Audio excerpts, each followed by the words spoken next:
Howdy, this is Mackenzie Franklin from SideGame LLC here in Colorado Springs, Colorado. Today we're doing our library update for December 1st, 2022. These are all of the board games, upgrades, and expansions that have entered the library during the month of November, and all of the things that we pre-ordered. If you haven't subscribed to the channel already, please make sure that you do. It is the best way to help us grow, and for those of you already subscribed, thank you so much for the continuous support. Let's talk about all of the board games that entered the library during the month of November. Starting off with our new arrivals, we have Spire and Hildegard. This is a story game where you play as Hildegard. You're going through a quest trying to deliver a package. I'm not going to get into any spoilers here, but if you're interested, we actually have a playthrough of this game on our channel. So right now we have 2 chapters out, and there's going to be 4 total. Go ahead and look out that. It's my first attempt at one of these larger playthrough styles, so I'm curious what y'all think of it. In addition, the game itself, I think, is a joy. The world and the aesthetic is wonderful. The artwork is some of my favorite in games, period. This is some of my favorite art. The atmosphere and the setting is one that I want to be in more.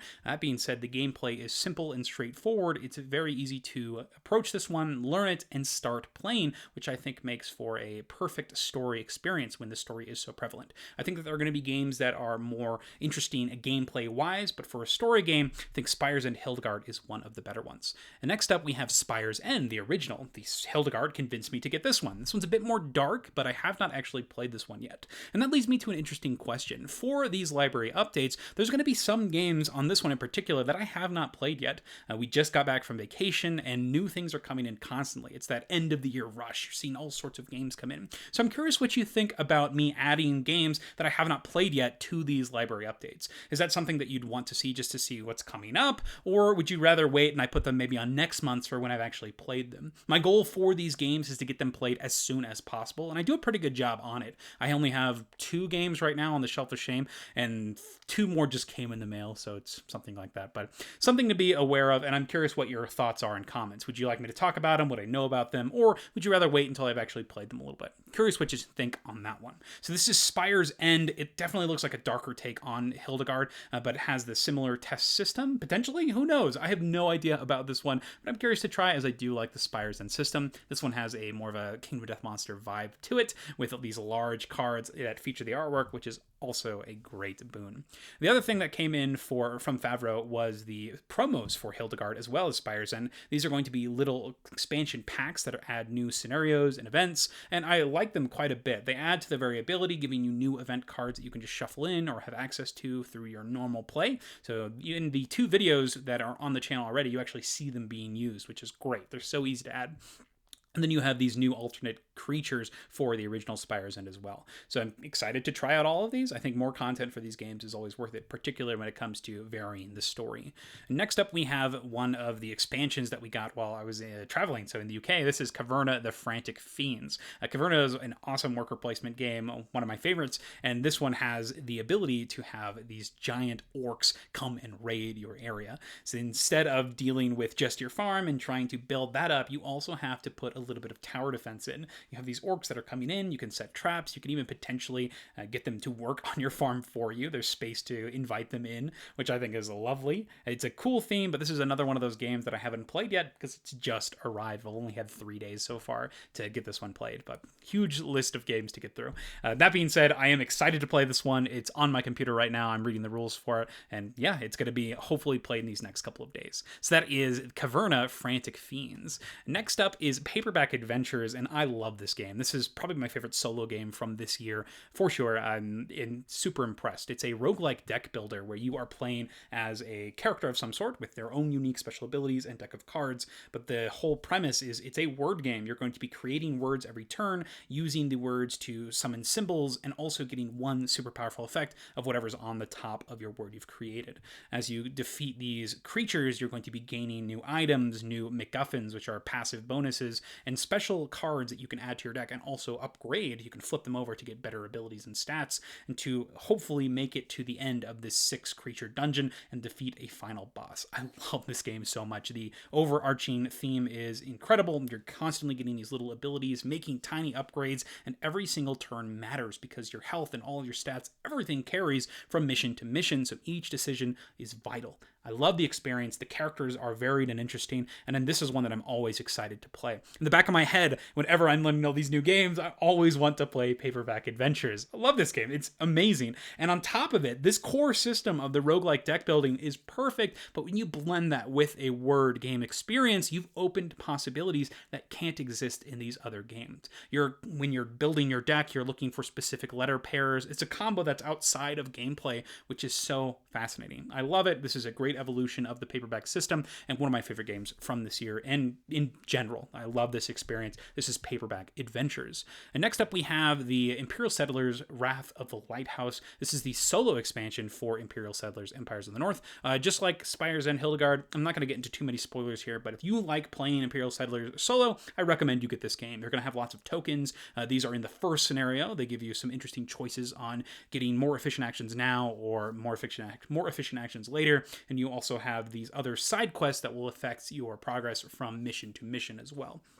Overall, love Imperial Settlers Empires of the North as a solo game, and so this just gives you a whole campaign book full of scenarios for it. So if you know you already like the solo mode, this is definitely one you're going to want to check out.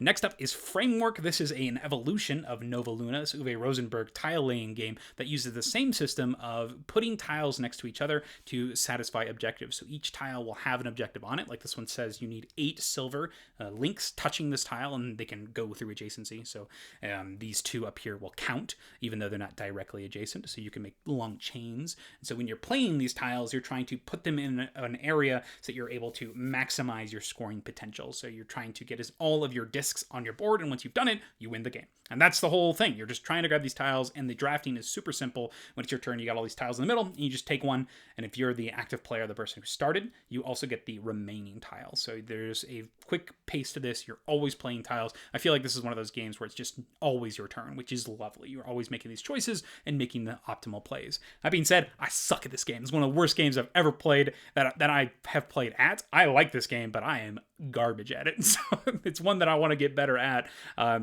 It seems so straightforward and simple, but for some reason my brain is trying to be hyper efficient with the scoring or something where maybe I make it too much delayed gratification in my own brain. It's a challenging one. This is Framework, a great filler game.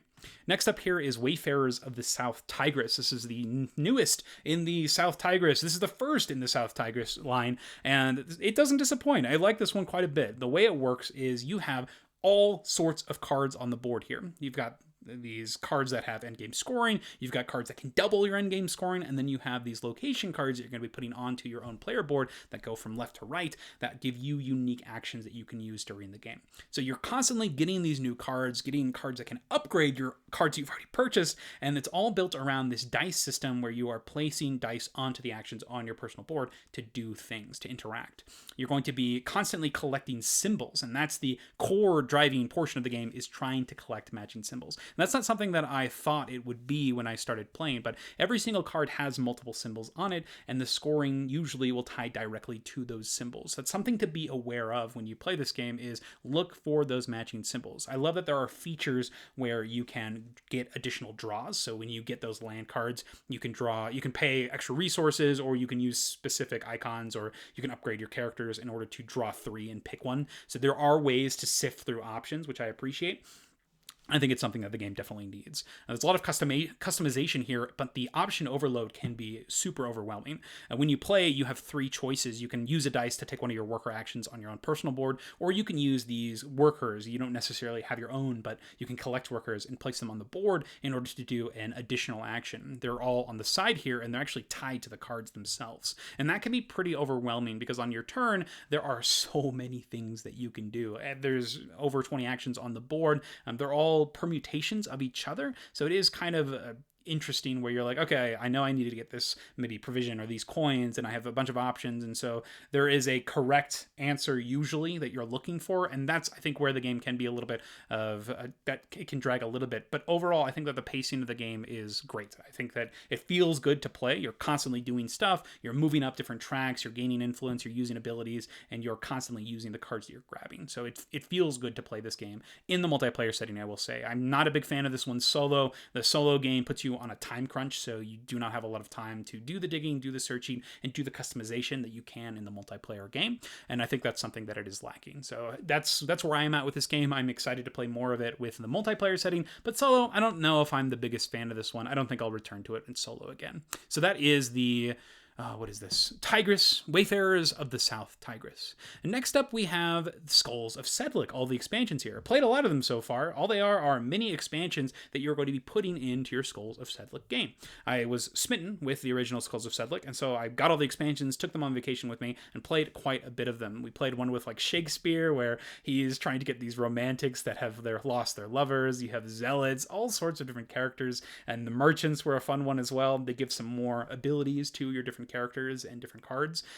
It's great. I think that they are so much fun. They're easy to include, and when you put them in, it's going to be something that you're going to want to try to score with. You'll see the Zealot, be like, oh, I want to make sure that I can use the Zealot. Or you'll see the Merchant, and you'll say, oh, sweet, I'm going to get a Merchant, I'm going to try to make it work. And they fit perfectly into whatever game you're playing. You can mix and match them. They make it so that you have a bit more options as well, because you have a larger deck of cards, so you're not necessarily stuck with playing those last two cards in your hand. I love it. I think they're easy to use. So much fun. I can't recommend the Skulls of Sedlec Merchants expansion enough. Next up, we have all of the Tussie Mussie expansions, and same sort of thing. I love this game at the solo and 2-player count, so I figured, hey, why not get more of these? So there's only one that I haven't played with yet. That's the Ribbons expansion, but I played with Greenery and Orange Flowers, and all they do, the Orange Flowers, give you new types of colors. These make it so that some of the other colored cards in the original game are going to be a bit weaker, particularly the ones that score from other colors, having the same color, because you're not going to see them as frequently. But they do offer their own unique scoring, which I think is fun. They fit perfectly. They're their own unique suit with their unique scoring abilities. You also have the Greenery here, which have the effects of keeping your options open, or even playing tricks on other people, setting traps. The way they work is if you have one green card, you get 2 points. Awesome. Solid card. Cool. But if you have two green cards, both of those green cards together are worth -1 point. So this makes it so it's a little scarier now to take the face down cards, even if your other cards may combo well with them. It's a little terrifying, but it's only 5 green cards in the whole deck. If you're able to get one, awesome. But if you do get stuck with 2, it can feel bad. So you can get some big swings here. And by big swings, I mean like losing 2 points, which is pretty significant. But keep in mind, this is a 3-round game, so I think it's paced well.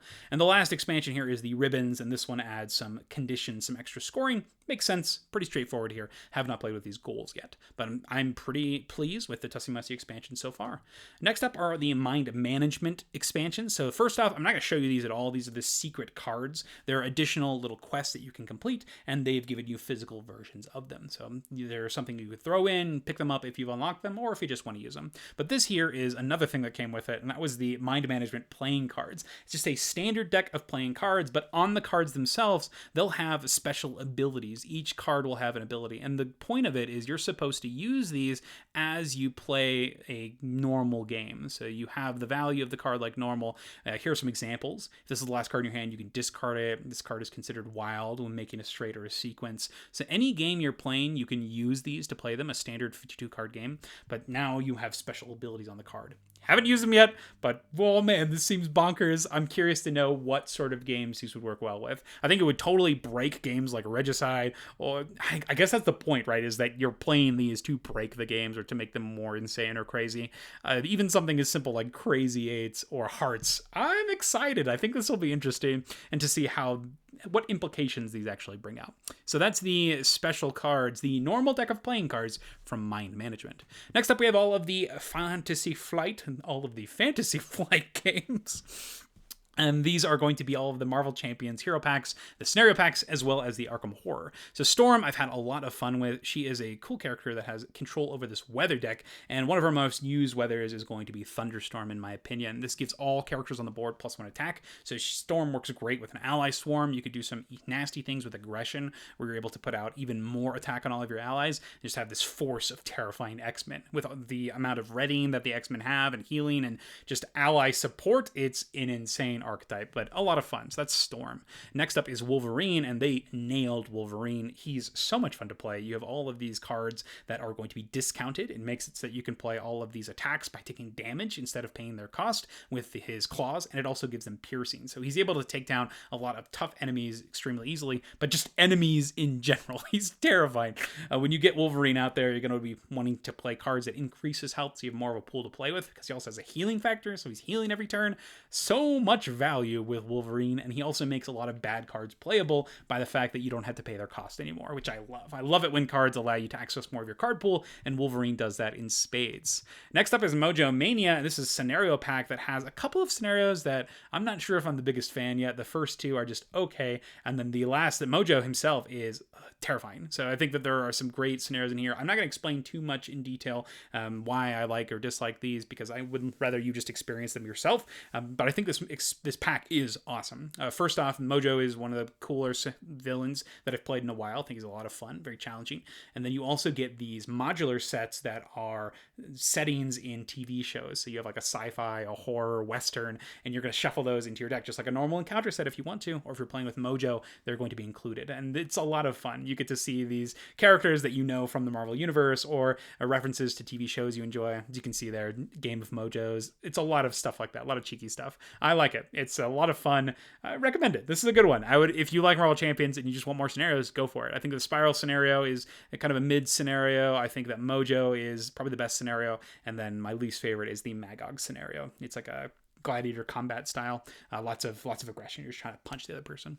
So that's all the Fantasy Flight Marvel Champion stuff. That brings us to the Scarlet Keys for Arkham Horror. This is another one that I have not played yet. It came the day before I took my flight, so I have not played it. If I did play it, I probably wouldn't tell you anything about the scenarios.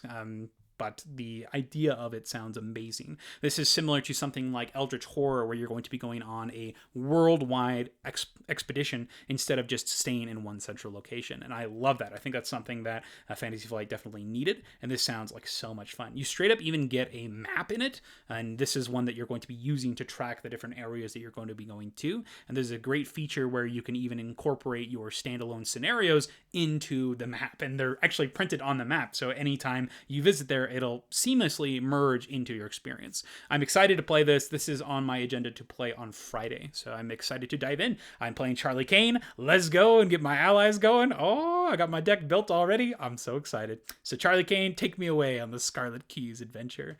And next up is the newest Micromacro Crime City All In. This is another one that I got while I was in the UK. Have not played this yet. I am 2 missions left in Full House, so the second version of Micromacro. So this one will definitely be coming up next. This is probably going to get played during Christmas because my family likes this one quite a bit, and I'm excited to play it. So that is Micromacro Crime City All In. And next one we have here is Fog of Love, Love on Lockdown. This is crazy that this exists, but I think it is a interesting, unique situation, unique scenario. The fact that they have created this dating simulator already is a cool feat. I think that it is a interesting experience. Definitely not my favorite game in the world, as it is one that you have to be ready for. It's a strange atmosphere to be a person in a dating simulator with your own private objectives, and it's a wild one. This is one that it's hit or miss, the scenarios. I had a really good time with the scenario where you played with in-laws. I thought that one was a lot of fun. The one that we played recently, though, it was the dead one where you had somebody dies in the relationship and there's like a ghost relationship. That one, I think, totally fell flat. I'm not a big fan of that one. So I'm hoping this one is a little bit more interesting. It seems that it's taking a lot from reality, and I think it's definitely going to be an experience where you can connect to it a lot. You'll see the events and be like, oh my gosh, this totally happened. I think we'll have a lot of fun with it. So that is Fog of Love, Love on Lockdown.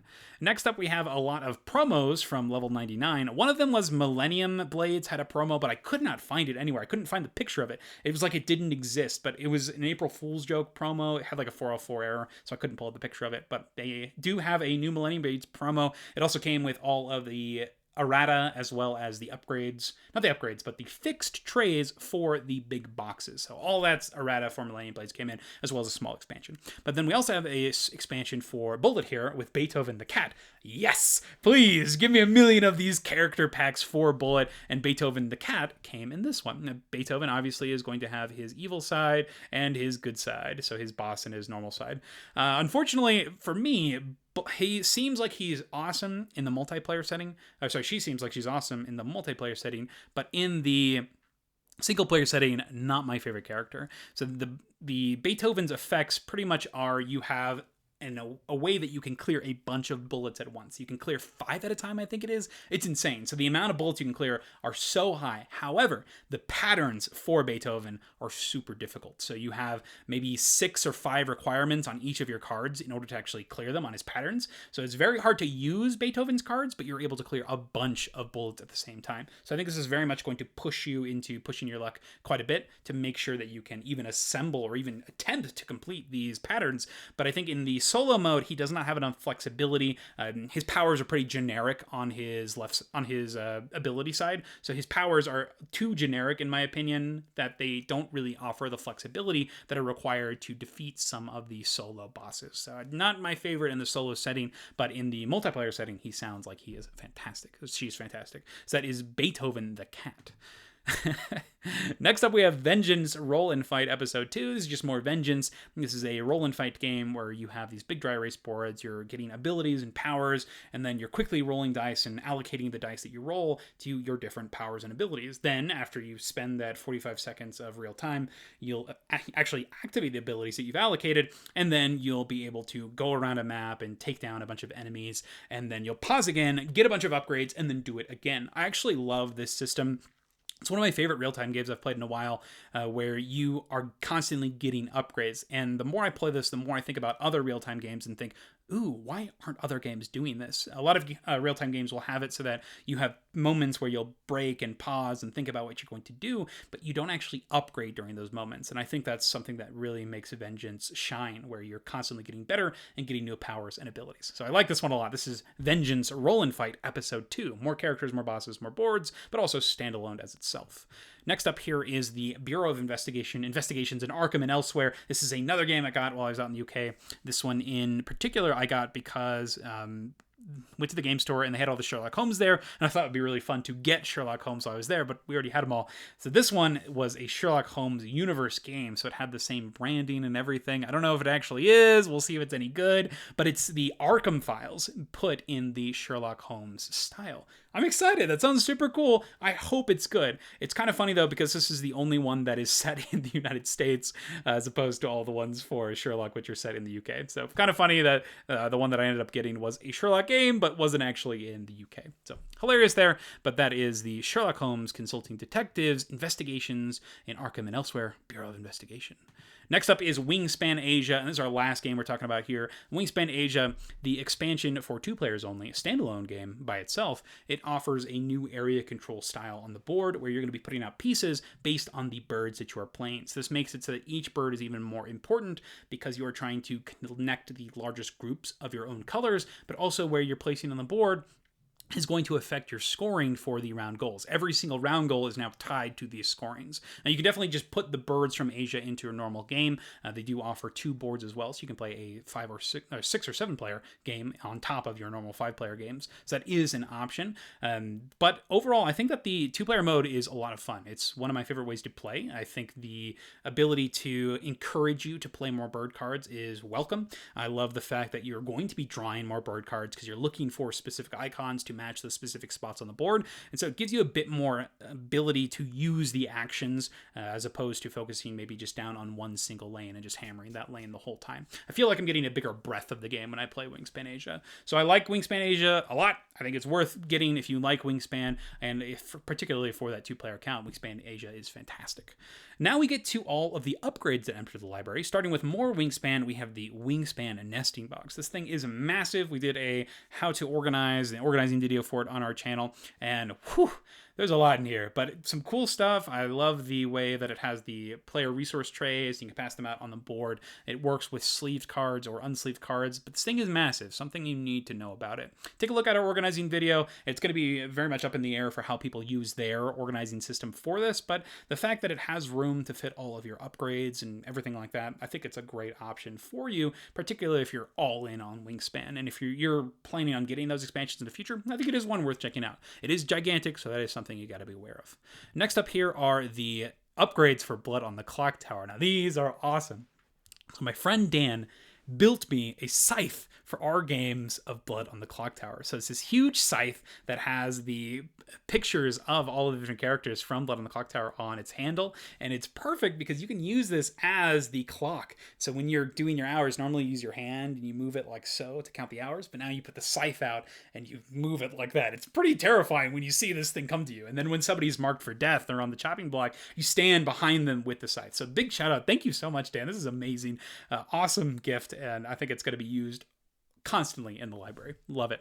And on top of that, my friend Michael also was able to upgrade our game of Blood on the Clocktower as well. So thank you again, Michael, so much. These are so cool. These are death markers for Blood on the Clocktower. So it's perfect for in person. If somebody dies, and you can even use it with the scythe, you put these medallions on the scythe and then you pass it to the person that has just been killed.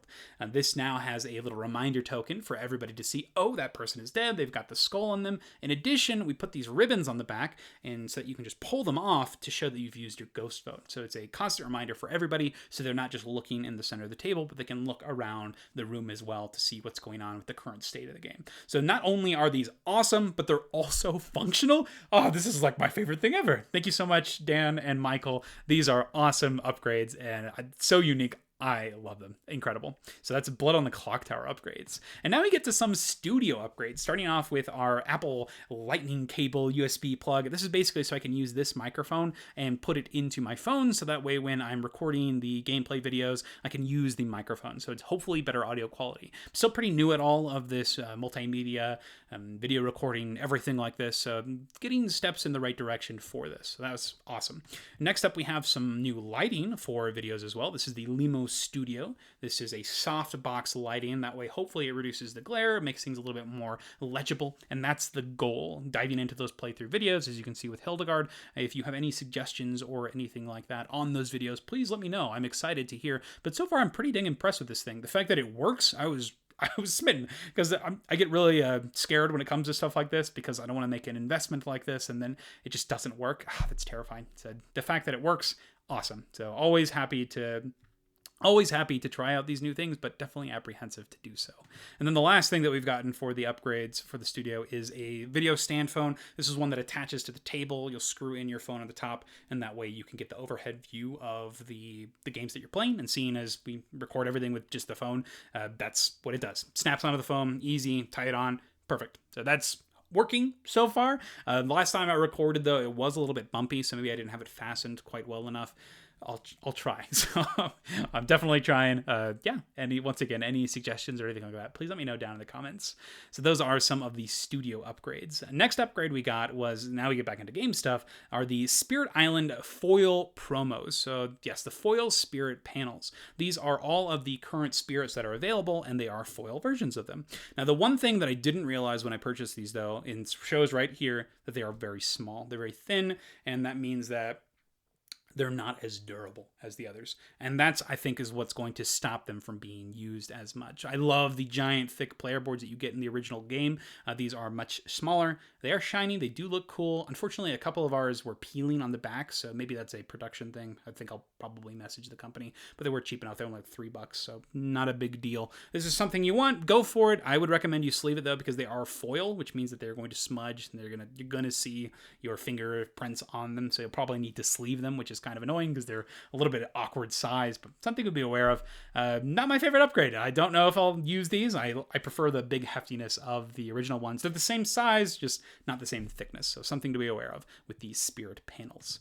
And then lastly, we have the metal coin upgrades for the Wayfarers of the South Tigris. They're perfect. They fit the setting exactly. They are the same artwork that you see in the game, so it's easy to recognize them, but they are different enough from the West Kingdom or the North Sea trilogy, so it's very easy to tell which coins are for which game. So those are the coins for Wayfarers of the South Tigris. And those are all of the upgrades that we got in the month of November. Lastly, we have our 3 pre-orders, starting off with Blood on the Clocktower. So I got another copy of Blood on the Clocktower because we are playing a lot of custom scripts, and the custom scripts are requiring to create our own tokens. And right now, those tokens are not out. And so I would love to have one set of Clocktower that I can use in order to just have the 3 core games ready to go, so that I can always be playing the basic scripts, but then another copy of Blood on the Clocktower so that I can print out the different pieces and then have a separate grimoire essentially for custom scripts. And I think that'll be a lot of fun. I think it's going to work well. So I'm excited to have this second copy and to have that physicality and presence there. And in addition, when we get to these bigger game days, when we do FrankCon again, I'll now have 2 copies of Blood on the Clocktower so that we can run 2 games at the same time. Noticed that games like Crokinole definitely need to get another board of that just because of the popularity of it. And I think the same thing is going to be said with Blood on the Clocktower. So that is super happy to have a second copy of this in the library. And then next up, we have another pre-order, one that I had looked at for Essen, actually. This is Space Kraken. So this is a late back that we did for a new roguelike game. I'll be honest with you, these next 2 games are both roguelike, and that's mainly because of Paperback Adventures and how much I love this. This one is a roguelike dungeon crawler, though, where you are playing in a book. And this sounds incredible. The fact that you just simply, the game will tell you which page to turn to, you turn to it, you have your experience, and then based on your results, you turn to your next page. Everything is contained in the book, so you get the dungeon crawling experience without the setup, without having to pull out all these miniatures, without having to deal with all of the paperwork and the downtime that comes into setting up these large scenarios. You get to experience it all in a single book, in a single session. This is awesome. This is exactly the kind of experience that I'm looking for, is a game that you just open up and have so much fun with. You have different gameplay modes from solo all the way up to multiplayer.